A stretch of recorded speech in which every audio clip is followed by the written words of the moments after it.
Are you one of these people who works hard, probably manages too many things that they should? You're trying to lose that last 10 pounds and you can't. You feel like you're doing everything right and it's not working. You may have stress in your life, and stress negatively impacts gut health, and stress negatively impacts your blood sugar, which can lead to metabolic dysfunction.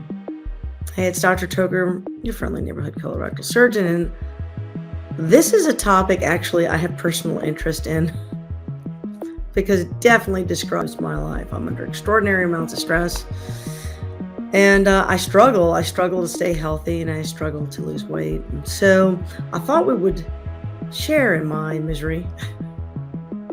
On Thursday, let's talk some gut stuff during Bullpen that relates to stress, your blood sugar, and how this negatively impacts your ability to maintain a normal body weight. And I think most people do fall into this category, so it is worthy of discussion. I'll see you on Thursday.